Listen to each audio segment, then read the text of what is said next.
الحمد لله وكفى وسلام على عباده الذين اصطفى أما بعد فأعوذ بالله من الشيطان الرجيم بسم الله الرحمن الرحيم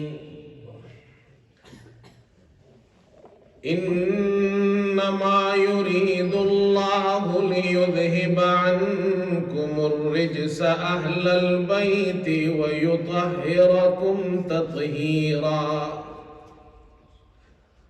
صدق اللہ مولانا العظیم۔ بزرگان محترم اور برادران عزیز، سیرت طیبہ کا جو سلسلہ ہم نے شروع کیا ہے اس میں آپ حضرات کے سامنے حضرت صلی اللہ علیہ وسلم کی جوانی کے عمر کے چند واقعات گزشتہ جمعہ بیان کیے گئے تھے۔ آپ صلی اللہ علیہ وسلم مکے میں پیدا ہوئے اور آپ نے اپنا بچپن، لڑکپن، نوجوانی، جوانی مکے میں گزاری، اور آپ مکے میں اس طرح آپ نے زندگی گزاری کہ جب آپ جوان ہوئے تو آپ کے اخلاق کو دیکھ کر، آپ کے کردار کو دیکھ کر مکے کا ہر ایک شخص یہ کہتا تھا کہ آپ صلی اللہ علیہ وسلم امین بھی ہے اور صادق بھی ہے۔ آپ کو یہ دو لقب جوانی سے ملے تھے کہ آپ امین ہیں اور آپ صادق ہیں۔ اس نام سے آپ مشہور ہو گئے۔ مکے میں ایک مالدار خاتون رہا کرتی تھی اور شریف خاندان سے تھی اور بہت ہی پاک، صاف، عفیفہ، طاہرہ، حضرت خدیجہ رضی اللہ تعالی عنہ۔ اور مکے کے لوگ ان کو طاہرہ کہتے تھے، آپ کی پاک دامنی کی وجہ سے، آپ کی عفت کی وجہ سے۔ اور حضرت خدیجہ جب قریش کے لوگ تجارتی قافلہ لے جاتے تھے، کاروبار کے لیے، تجارت کے لیے شام جاتے تھے، تو آپ بھی اپنا مال کسی کو دیکھ کر مزاربت پر بھیج دیا کرتی تھی، اپنا سرمایہ لگاتی تھی اس بزنس میں۔ اور آپ اتنی مالدار تھی کہ ایک طرف قریش کا تجارتی قافلے میں جتنا مال پورے قریش کا ہوتا تھا اس کے برابر صرف حضرت خدیجہ کا ہوا کرتا تھا۔ جب انہیں محمد صلی اللہ علیہ وسلم کے بارے میں معلوم ہوا کہ آپ امین ہیں اور آپ صادق ہیں، تو انہوں نے پیغام بھیجا کہ میں یہ چاہتی ہوں کہ اس بار میرا مال آپ لے کر جائے شام، اور میں آپ کو دوسروں سے زیادہ منافع دوں گی۔ حضرت صلی اللہ علیہ وسلم نے ان کی بات قبول کی، اور آپ کا یہ دوسرا تجارتی سفر تھا جو شام کی طرف ہوا، اور اس بار حضرت خدیجہ کے غلام میسرہ وہ بھی آپ کے ساتھ تھے۔ آپ تجارتی قافلے کے ساتھ روانہ ہوئے اور عمر مبارک آپ کی 25 سال ہے۔ شام پہنچے بصرہ شہر میں، تو وہاں ایک راہب تھا جس کا نام تھا نستورہ۔ شام کے لوگ اہل کتاب تھے، عیسائی تھے، نصرانی تھے، اپنی کتابیں انہوں نے پڑھ رکھی تھی، اور ان کتابوں میں آخری نبی محمد صلی اللہ علیہ وسلم کے بارے میں لکھا تھا، وہ صفات موجود تھی۔ وہ باہر آیا، آپ صلی اللہ علیہ وسلم ایک درخت کے نیچے آرام فرما رہے ہیں، تو وہ باہر آیا اور اس نے آپ کو دیکھ کر کہا کہ حضرت عیسیٰ علیہ السلام کے بعد اس درخت کے نیچے آج تک کوئی نہیں بیٹھا ہے، اور آپ پہلی شخصیت ہے جو آپ اس درخت کے نیچے بیٹھے ہیں۔ پھر آپ کی آنکھوں میں سرخی دیکھی، میسرہ سے پوچھا تو میسرہ نے کہا یہ سرخی آپ کی آنکھوں میں رہتی ہے۔ اس نے اپنی کتابوں میں پڑھ رکھا تھا تو اس نے آپ کو دیکھ کر یہ کہا ہوا وہوا نبی وہوا آخر الانبیاء، آپ ہی نبی ہیں اور آپ ہی آخری نبی ہیں۔ میسرہ یہ سب کچھ نوٹ کر رہا تھا، حضرت خدیجہ کا غلام۔ پھر آپ بازار پہنچے، خرید و فروخت میں مشغول ہوئے، تو وہاں ایک شخص نے آپ سے کہا کہ لات و عزا کی قسم کھائی ہے، اس لیے کہ مکے کے جو لوگ تھے وہ مشرک تھے، لات و عزا ان کے بت تھے، وہ ان کی قسمیں کھاتے تھے۔ آپ صلی اللہ علیہ وسلم نے فرمایا میں لات و عزا کی قسم نہیں کھاتا، بلکہ میں تو ان کے پاس سے بھی نہیں گزرتا، اگر گزرنا ہو تو کنارہ کش ہو جاتا ہوں۔ اس شخص نے آپ کی باتیں سنی تو اس نے کہا آپ سچ کہتے ہیں۔ وہ اہل کتاب تھے، پڑھے لکھے لوگ تھے، عیسائی تھے، ان کو اپنی کتابوں کے بارے میں علم تھا۔ اس نے کہا آپ سچ کہتے ہیں، اور آپ جو باتیں کہہ رہے ہیں آپ کی یہ صفات ہماری کتابوں میں لکھی ہے۔ میسرہ نے اس سفر میں یہ بھی نوٹ کیا کہ آپ صلی اللہ علیہ وسلم جہاں جہاں جاتے ہیں تو آپ پر بادل کا سایہ ہوتا ہے۔ آپ صلی اللہ علیہ وسلم پر 2 فرشتے بادل سایہ رکھتے تھے۔ اس نے یہ نوٹ کیا۔ جب سفر سے واپسی ہوئی تو اس مرتبہ حضرت خدیجہ کو پہلے سے زیادہ منافع ہوا، اور غلام نے آ کر سارا واقعہ بیان کر دیا کہ راہب نے کیا کہا، راستے میں آپ پر سایہ ہوتا تھا، بازار میں آپ نے کس طرح خرید و فروخت کی۔ تو حضرت خدیجہ نے جا کر اپنے چچا زاد ورقہ بن نوفل، یہ بڑی عمر کے تھے اور انجیل کے بڑے عالم تھے، ان سے جا کر یہ ساری باتیں سنائی۔ تو انہوں نے کہا جو باتیں تم کہہ رہی ہو اس سے معلوم ہوتا ہے یہ نبی آخر الزمان ہے، محمد صلی اللہ علیہ وسلم۔ تو حضرت خدیجہ کے دل میں اللہ تعالیٰ نے یہ شوق پیدا کر دیا کہ وہ محمد صلی اللہ علیہ وسلم کو شادی کا پیغام بھیجے۔ تو نفیسہ، یہ حضرت خدیجہ کی سہیلی تھی، یہ پیغام لے کر آئی حضرت خدیجہ کی شادی کا۔ رسول کریم صلی اللہ علیہ وسلم نے قبول فرمایا، اور جب شادی کی تاریخ طے ہوئی تو آپ کے چچا ابو طالب اور دیگر حضرات، حضرت حمزہ، یہ سب پہنچے۔ ابو طالب نے آپ کے نکاح کا خطبہ پڑھا، اور اس خطبے کے اندر جو الفاظ ہیں اس میں سے میں ایک جملہ آپ کو سنانا چاہتا ہوں کہ وہ ایک جملہ ابو طالب اپنے اس بھتیجے کے بارے میں اس خطبہ نکاح میں ارشاد فرما رہے ہیں کہ میرے یہ بھتیجے محمد صلی اللہ علیہ وسلم ایسی ہستی ہے کہ اگر شرافت میں، رفعت میں، فضیلت اور عقل میں قریش کے نوجوانوں کو ان کے ساتھ تولا جائے تو میرا یہ بھتیجا بھاری ہوگا ان سب پر۔ اگرچہ ان کے پاس مال کم ہے لیکن فَإِنَّهُ ظِلٌّ زَائِلٌ، وہ تو ایسا سایہ ہے جو زائل ہونے والا ہے۔ پھر آپ کا خطبہ پڑھا، آپ کا نکاح ہوا، آپ کی شادی ہوئی۔ یہ پہلی شادی ہے حضرت خدیجہ رضی اللہ تعالی عنہا سے۔ میرے دوستو، آگے جانے سے پہلے ہم یہاں پر تھوڑی دیر کے لیے رک جاتے ہیں اور آپ صلی اللہ علیہ وسلم کی شادیوں کے بارے میں، آپ کی ازواج مطہرات کے بارے میں چند باتیں سمجھنا ضروری ہے، اس لیے کہ آج ایسا دور ہے کہ رسول کریم صلی اللہ علیہ وسلم پر، آپ کی شادیوں پر اعتراضات کیے جاتے ہیں۔ مخالفین جو اسلام کے مخالف ہے، جو محمد صلی اللہ علیہ وسلم کے مخالف ہے، وہ یہ اعتراضات کرتے ہیں، تو ہمارے نوجوانوں کو اس کا علم ہونا چاہیے۔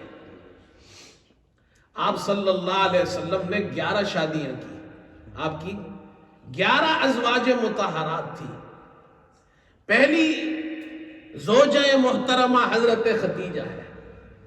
حضرت خدیجہ، حضرت سودا، حضرت عائشہ، حضرت حفصہ، حضرت زینب بنت خزیمہ، حضرت ام سلمہ، حضرت ام حبیبہ، حضرت زینب بنت جحش، حضرت جویریہ بنت حارث، حضرت صفیہ اور حضرت میمونہ، یہ 11 ازواج مطہرات ہیں آپ کی۔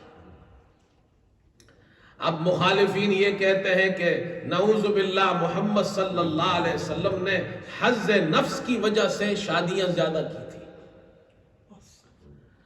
حالانکہ دیکھا جائے تو آپ کی بیویوں میں، آپ کی ازواج مطہرات کے اندر 3 قسم کی بیویاں ہیں۔ 9 بیویاں آپ کی وہ ہیں جو بیوائیں ہیں۔ ایک بیوی زینب بنت جحش جو مطلقہ ہے، اور ایک حضرت عائشہ رضی اللہ تعالی عنہ، تمام بیویوں میں وہ آپ کنواری ہے۔ آپ صلی اللہ علیہ وسلم نے جو شادیاں کی، اس کا مقصد وہ دین کی تعلیم اور دین کی تبلیغ تھا، اس لیے کہ محمد صلی اللہ علیہ وسلم کو اللہ تعالیٰ نے امت کے لیے بہترین نمونہ بنایا ہے۔ اور انسان کی زندگی کے 2 پہلو ہوتے ہیں، ایک خانگی زندگی، فیملی کی زندگی، اور ایک باہر کی زندگی۔ ہمارے لیے دونوں پہلوؤں میں محمد صلی اللہ علیہ وسلم نمونہ ہے۔ باہر کی زندگی تو سب دیکھتے ہیں، حضرت صلی اللہ علیہ وسلم کے صحابہ نے وہ بیان کی ہے، لیکن آپ کی گھر کی زندگی کیا تھی، وہ صرف آپ کی بیویوں سے، ازواج مطہرات سے ہی معلوم ہوتی ہے۔ اس لیے آپ نے زیادہ شادیاں کی تاکہ امت کو خانگی زندگی کے بارے میں، فیملی لائف کے بارے میں علم ہو کہ محمد صلی اللہ علیہ وسلم کی فیملی لائف کس طرح تھی۔ پھر دیکھیے، آپ صلی اللہ علیہ وسلم نے جو آپ کی زیادہ ازواج مطہرات ہیں وہ بیوائیں ہیں، ایک مطلقہ ہے، ایک کنواری ہے۔ اس میں بھی حکمت یہ ہے کہ امت کو یہ تعلیم ملی کہ خواتین 3 قسم کی ہوتی ہے، عورت 3 قسم کی ہوتی ہے، یا تو کنواری ہوگی، یا مطلقہ ہوگی، یا بیوہ ہوگی، اور تینوں سے شادی کرنا محمد صلی اللہ علیہ وسلم کی سنت سے ثابت ہے۔ تینوں شادیوں کو سنت آپ صلی اللہ علیہ وسلم نے بنا دیا، یہ فائدہ ہے۔ پھر ایک حکمت یہ ہے، آپ نے زیادہ شادیاں بیواؤں سے کی ہے، اس لیے کہ عام طور پر بیواؤں سے شادیاں نہیں کی جاتی ہیں۔ آپ صلی اللہ علیہ وسلم نے زیادہ شادیاں بیواؤں سے کی تاکہ بیوہ عورتوں کو بغیر شادی کے نہ رکھا جائے۔ یہ امت کو تعلیم ہے۔ ایک عرب عالم نے بڑی اچھی بات لکھی ہے، میں ایک مضمون پڑھ رہا تھا، انہوں نے کہا لوگ محمد صلی اللہ علیہ وسلم کی شادیوں پر اعتراض کرتے ہیں۔ آپ صلی اللہ علیہ وسلم نے پہلی شادی 25 سال کی عمر میں کی جب آپ جوان تھے۔ عربوں کے اندر جوانی میں زیادہ شادیاں کی جاتی تھی، آپ نے جوانی میں صرف ایک شادی کی، وہ بھی حضرت خدیجہ سے جو بیوہ تھی، آپ سے عمر میں 15 سال بڑی تھی، 15 سال آپ سے عمر میں بڑی تھی، اور 25 سال تک آپ نے، حضرت خدیجہ جب تک زندہ رہی، آپ نے دوسری شادی نہیں کی۔ باقی شادیاں آپ نے 50 سال کی عمر کے بعد کی ہے۔ معنی یہ ہوا کہ آپ صلی اللہ علیہ وسلم کے پر یہ اعتراض کرنا یہ غلط ہے، اگر ورنہ تو آپ جوانی میں زیادہ شادیاں کرتے ہیں۔ پھر بیواؤں سے زیادہ شادیاں کی ہے آپ صلی اللہ علیہ وسلم نے، تو مقصد امت کو یہ تعلیم دینا تھا کہ تم بیواؤں سے بھی شادی کرو، اور تاکہ امت کو یہ تعلیم اور تبلیغ، اسلام کی تعلیم ہو، اسلام کی تبلیغ ہو، گھریلو زندگی کے بارے میں علم ہو۔ اب گھر کی زندگی کے بارے میں علم کس سے ہوگا؟ صحابہ اکرام تو باہر کی زندگی بتا سکتے ہیں، لیکن آپ صلی اللہ علیہ وسلم کی گھر کی زندگی کیسے تھی؟ پھر ایک سوال، حضرت اعتراض جو مخالفین کرتے ہیں وہ حضرت عائشہ رضی اللہ تعالی عنہا کی شادی پر کرتے ہیں۔ حضرت عائشہ رضی اللہ تعالی عنہا، ان سے آپ کی شادی ہوئی، ان کی جوانی تھی، اور جوانی کی جو عمر ہوتی ہے یہ ایسی عمر ہوتی ہے جس میں حافظہ بہت قوی ہوتا ہے، اور اس میں علم کا حصول بہت زیادہ آسان ہوتا ہے. حضرت عائشہ رضی اللہ تعالی عنہا نے جو علم آپ سے حاصل کیا وہ امت کو عطا کیا ہے. میں ایک واقعہ عرض کرتا ہوں اور ایک حدیث جس سے آپ کو اندازہ ہوگا کہ حضرت عائشہ رضی اللہ تعالی عنہا سے آپ کی شادی جو ہوئی ہے اس سے امت کو کتنا بڑا خیر پہنچا ہے. آپ کی ازواج مطہرات میں حضرت عائشہ وہ اکیلی ہستی ہے جنہوں نے 2210 حدیثیں بیان کی ہیں. 2210 حدیثیں. حافظ ابن حجر رحمت اللہ علیہ فرماتے ہیں کہ شریعت کے جتنے احکام ہیں اس کا چوتھائی حصہ، 1/4 یہ صرف حضرت عائشہ رضی اللہ تعالی عنہا کے ذریعے سے امت کو معلوم ہوا ہے. باقی وہ رسول کریم صلی اللہ علیہ وسلم کے صحابہ سے امت کو علم ہوا ہے. یعنی آپ آسانی سے یوں سمجھے 25% شریعت کے احکام صرف حضرت عائشہ سے معلوم ہوئے ہیں صرف، اور باقی 75% تمام صحابہ سے معلوم ہوئے ہیں. اس لیے حضرت عائشہ کو وہ صحابہ کی معلمہ کہا جاتا تھا کہ آپ صحابہ کی استاد ہیں. اتنا بڑا علم ہمیں حاصل ہوا. یہ ہے وہ مقصد آپ صلی اللہ علیہ وسلم کی شادیوں کا. حضرت عائشہ رضی اللہ تعالی عنہا روایت نقل کرتی ہے، وہ 2210 میں سے میں صرف ایک روایت پڑھ رہا ہوں، اس سے کتنے مسئلے معلوم ہوئے. حضرت عائشہ رضی، مسلم شریف کی روایت ہے، حضرت عائشہ رضی اللہ تعالی عنہ فرماتی ہے آپ صلی اللہ علیہ وسلم ایک دن گھر تشریف لائے اور آپ نے حضرت عائشہ رضی اللہ تعالی عنہ سے پوچھا حل عندکم شیئن، کھانے کے لیے کچھ ہے؟ صبح صبح آپ تشریف لائے فجر کے بعد، کچھ ناشتے کے لیے ہے؟ حضرت عائشہ رضی اللہ تعالی عنہ نے ارشاد فرمایا اللہ کے رسول کچھ بھی نہیں ہے. تو آپ صلی اللہ علیہ وسلم نے ارشاد فرمایا کہ کوئی بات نہیں، فَإِنِّي إِذًا صَائِمٌ، میں روزے کی نیت کر لیتا ہوں. پھر دوسرے دن آپ صلی اللہ علیہ وسلم تشریف لائے، ایک اور دن آپ گھر میں تشریف لائے تو حضرت عائشہ رضی اللہ تعالی عنہا نے فرمایا اے اللہ کے رسول ہمارے یہاں ہدیہ آیا ہے حیث. حیث ایک خاص قسم کا حلوہ تھا جو کھجور سے بنایا جاتا تھا، ہدیہ آیا ہے. آپ صلی اللہ علیہ وسلم نے فرمایا لاؤ. حضرت عائشہ لے کر آئی، آپ نے کھایا اور ارشاد فرمایا میں نے روزے کی نیت کر لی تھی. آپ نے روزہ توڑ دیا اور وہ کھا لیا. یہ حدیث مسلم شریف میں ہے. اب اس ایک حدیث سے امت کو کتنے مسئلے معلوم ہوئے ہیں.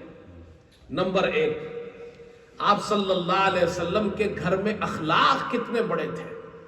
پہلا مسئلہ، آپ گھر میں تشریف لائے، ناشتے کا پوچھا کچھ بھی نہیں ہے، آپ نے فرمایا کوئی بات نہیں میں روزے کی نیت کر لیتا ہوں. آج شوہر صاحب گھر میں آئے اور بیوی سے پوچھے ناشتے کے لیے ہے، وہ کھائے کچھ بھی نہیں ہے، تو پھر وہ کہے گا کہ میں روزے کی نیت کرتا ہوں؟ تو لڑائی اور جھگڑا شروع ہو جائے گا. یہ ہے آپ کے اخلاق. دوسرا مسئلہ، اگر کوئی شخص نفلی روزہ رکھتا ہے اور اس نے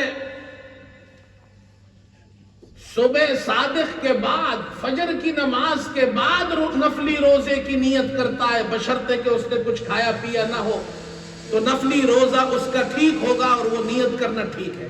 یہ مسئلہ ہمیں اس حدیث سے معلوم ہوا. 2 باتیں ہو گئی.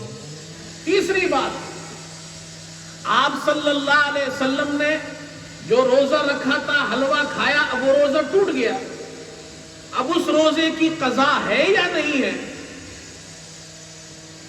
تو امام شافعی رحمت اللہ علیہ فرماتے ہیں کہ اس روزے کی قضا نہیں ہے، اور ان کی دلیل یہ حدیث ہے کہ آپ صلی اللہ علیہ وسلم نے وہ حلوہ کھا لیا، آپ نے روزہ رکھا تھا توڑ دیا۔ وہ کہتے ہیں نفلی روزہ رکھنا، جس طرح روزہ رکھنے سے پہلے نفلی روزہ رکھنا وہ ضروری نہیں ہے، تو روزہ رکھنے کے بعد اس کو کمپلیٹ کرنا بھی ضروری نہیں ہے۔ یہ حدیث ان کی دلیل ہے۔ اب دیکھیے، اور امام ابو حنیفہ رحمت اللہ علیہ فرماتے ہیں نفلی روزہ رکھنا ضروری نہیں ہے، لیکن آپ نے رکھ لیا، اب اس کا پورا کرنا ضروری ہے۔ اگر توڑ دیا تو اس کی قضا رکھنا ضروری ہے۔ یہ اختلاف بھی جو مجتہدین کے درمیان پیدا ہوا، انہوں نے اپنی طرف سے نہیں یہ مسائل بیان کیے ہیں، حدیثوں سے بیان کیے ہیں۔ اب امام ابو حنیفہ رحمت اللہ علیہ تو فرماتے ہیں کہ نہیں، روزہ توڑ دیا نفلی تو رکھنا پڑے گا۔ ان کی دلیل کیا ہے؟ وہ فرماتے ہیں اس حدیث میں صرف یہ بات معلوم ہوئی، آپ صلی اللہ علیہ وسلم نے نفلی روزہ رکھا تھا، آپ نے حلوہ کھایا اور وہ ٹوٹ گیا، اتنی بات معلوم ہوئی۔ اب آگے روزہ رکھنا ہے، یہ دوسری حدیث سے ہمیں معلوم ہوا ہے۔ وہ دوسری حدیث کیا ہے؟ وہ حدیث بھی حضرت عائشہ رضی اللہ تعالی عنہ نقل فرماتی ہے، ترمذی میں ہے۔ حضرت عائشہ رضی اللہ عنہ فرماتی ہے میں نے اور حضرت حفصہ نے، ہم دونوں نے روزہ رکھا اور پھر ہم نے کھانا کھا لیا، نفلی روزہ کھانا کھایا، کسی وجہ سے کھا لیا، روزہ ٹوٹ گیا۔ آپ صلی اللہ علیہ وسلم سے پوچھا تو آپ نے ارشاد فرمایا اس کی جگہ تم بعد میں قضا رکھو۔ نفلی روزہ کسی وجہ سے اگر آدمی توڑتا ہے تو توڑ سکتا ہے، لیکن اس کی قضا اس کو رکھنی پڑے گی، اس حدیث سے معلوم ہوا۔ اب کتنے مسائل آپ کو ایک حدیث سے معلوم ہوئے، اندازہ لگائیے۔ اور حضرت عائشہ رضی اللہ تعالی عنہا نے 2210 حدیثیں بیان کی ہیں۔ اتنا بڑا علم ہمیں حضرت عائشہ رضی اللہ تعالی عنہا سے ہو رہا ہے، آپ کی حدیثیں مل رہی ہیں، شریعت کے احکام مل رہے ہیں۔ آپ صلی اللہ علیہ وسلم نے جو شادیاں کی ہے، اس کا مقصد یہ تھا امت کو دین کی تعلیم اور تبلیغ مقصود تھا۔ پھر آپ صلی اللہ علیہ وسلم نے جو شادیاں کی ہے، ان میں 3 آپ کی ازواج مطہرات ایسی ہیں جو سرداروں کی بیٹیاں ہیں۔ حضرت ام حبیبہ ابو سفیان کی بیٹی ہے، جویریہ بنت حارث، ان کے والد کا نام حارث ہے، یہ بنی مستلق کے سردار تھے۔ صفیہ بنت حیی، یہ حیی یہود کے سردار تھے۔ آپ صلی اللہ علیہ وسلم نے ان تینوں سے شادیاں کی ہیں، اور اس لیے کی ہے یہ بڑے خاندان کی عورتیں ہیں، ان کے خاندان سے رشتہ ہوگا، تعلقات قائم ہوں گے۔ یہ بڑے بڑے خاندان والے، فیملیوں والے، قبیلے والے، جب ان سے رشتہ ہوگا تو پھر وہ ہماری بات سنیں گے، ان کو دین کی تبلیغ پہنچے گی، دین کی تعلیم پہنچے گی، وہ مسلمان ہوں گے۔ مقصد ہی آپ کا شادیوں سے دین کی اشاعت تھا۔ لہٰذا یہ اعتراض کرنا غلط ہے۔ اعتراض کرنے والا تو اعتراض کر سکتا ہے، اس کے لیے کیا ہے، لیکن حقیقت کو دیکھا جائے تو پھر اعتراض کا کوئی حق نہیں بنتا ہے۔ میں ایک واقعہ سنا دوں۔ یہاں ایک سکول میں مجھے دعوت دی گئی، بہت پرانی بات ہے، کہ آپ آ کر بیان کریں اسلام کے بارے میں۔ تو میں وہاں گیا، میں وہاں اسٹوڈنٹس بھی تھے اور اس میں ٹیچرز بھی تھے۔ میں نے اسلام کے بارے میں وہاں کچھ باتیں عرض کی، تو اسپیچ کے بعد پھر سوال و جواب کا سیشن تھا، تو انہوں نے سوالات پوچھے۔ تو وہ جو پرنسپل تھی، وہ ایک خاتون تھی، اس نے سوال کیا، اور اس انگریز خاتون نے سوال یہ کیا کہ محمد صلی اللہ علیہ وسلم نے حضرت عائشہ سے رضی اللہ تعالیٰ عنہا سے شادی کی، ان کی عمر چھوٹی تھی، آپ صلی اللہ علیہ وسلم کی عمر بڑی تھی، اور یہ اعتراض کیا جاتا ہے۔ اس خاتون نے بھی یہ اعتراض کیا۔ تو میں نے اس موقع کی مناسبت سے اس کو جواب دیا، میں نے کہا دیکھیے، آپ صلی اللہ علیہ وسلم نے حضرت عائشہ رضی اللہ تعالی عنہا سے شادی کی، اس وقت آپ کے 2 دشمن موجود تھے، ایک دشمن مکے میں تھا، ایک دشمن مدینے میں تھا۔ مکے والے دشمن مشرک تھے، مدینے والے دشمن منافق تھے اور یہود تھے. دو دشمن یہاں، ایک دشمن وہاں. لیکن آپ کی اس شادی پر آپ کے دشمنوں نے بھی کوئی اعتراض نہیں کیا. وہ تو کوئی موقع ہاتھ سے جانے نہیں دیتے تھے. ان کو تو کوئی موقع مل جائے وہ اسلام پر، محمد صلی اللہ علیہ وسلم پر اعتراض کرتے تھے، اٹیک کرتے تھے. اس شادی پر انہوں نے کوئی اعتراض نہیں کیا. نمبر ایک. دوسری بات، حضرت عائشہ رضی اللہ تعالی عنہ کے جو پیرنٹس ہیں ان کو کوئی اعتراض نہیں. تیسری بات، خود حضرت عائشہ رضی اللہ تعالی عنہ اس شادی سے خوش ہے، ان کو کوئی اعتراض نہیں ہے. اور مسلمان بھی اس سے خوش ہے، مسلمانوں کو اعتراض نہیں، غیر مسلموں کو، مشرکوں کو اس پر اعتراض نہیں، آپ کے پیرنٹس کو اعتراض نہیں، آپ کو خود حضرت عائشہ کو اعتراض نہیں. تو پھر آج کسی اور کو کیسے اعتراض کا حق ہو سکتا ہے؟ آپ کو کیسے حق ہو سکتا ہے آپ اعتراض کریں؟ بھائی سیدھی سی بات ہے. اور یاد رکھیے یہ اعتراضات ابھی شروع ہوئے ہیں، ایک صدی قبل، ورنہ 1800 صدی کے اینڈ میں، 19ویں صدی سے پہلے آپ ذرا سرچ کریں، بہت سے ممالک کے اندر، امریکہ کے اندر بھی یہ قانون تھا 10 سال کی عورت سے، 10 سال کی لڑکی سے شادی کی جا سکتی تھی قانونی طور پر. دیکھیے کلچر کا جو سٹینڈرڈ ہوتا ہے وہ ہر زمانے میں مختلف ہوتا ہے، ہر علاقے میں مختلف ہوتا ہے. آج بھی آپ حضرات جو پاکستان والے ہیں، آپ دیکھیے جو گاؤں کے اندر سٹینڈرڈ ہوتا ہے وہ اور ہوتا ہے، اور جو سٹیز میں ہوتا ہے وہ اور ہوتا ہے. گاؤں میں لڑکیوں کی شادیاں چھوٹی ایج میں ہو جاتی ہیں، ایسا ہوتا ہے یا نہیں ہوتا؟ اور شہروں میں بڑی بڑی عمر میں 25 30 سال 35 سال کی شادیاں ان کی نہیں ہوتی، بعد میں ہوتی ہے. گاؤں میں چھوٹی چھوٹی عمر میں کر لیتے ہیں. پھر ہر ملک کے اندر قانون الگ ہے، کسی ملک میں 16 سال ہے، کسی میں 18 سال ہے، کسی میں کم ہے، کسی میں زیادہ ہے. تو کلچر پر آپ اٹیک نہیں کر سکتے ہیں، ہر دور کا کلچر الگ ہوتا ہے. تو جب اتنی صدیوں میں کسی نے محمد صلی اللہ علیہ وسلم کی شادیوں پر اعتراض نہیں کیا، آپ کو کیا حق پہنچتا ہے کہ آپ شادی پر اعتراض کریں؟ اور آپ کی شادیوں کا مقصد ہی دین کی اشاعت تھا. حضرت عائشہ رضی اللہ تعالی عنہا سے ہمیں دین کا اتنا بڑا حصہ ملا ہے.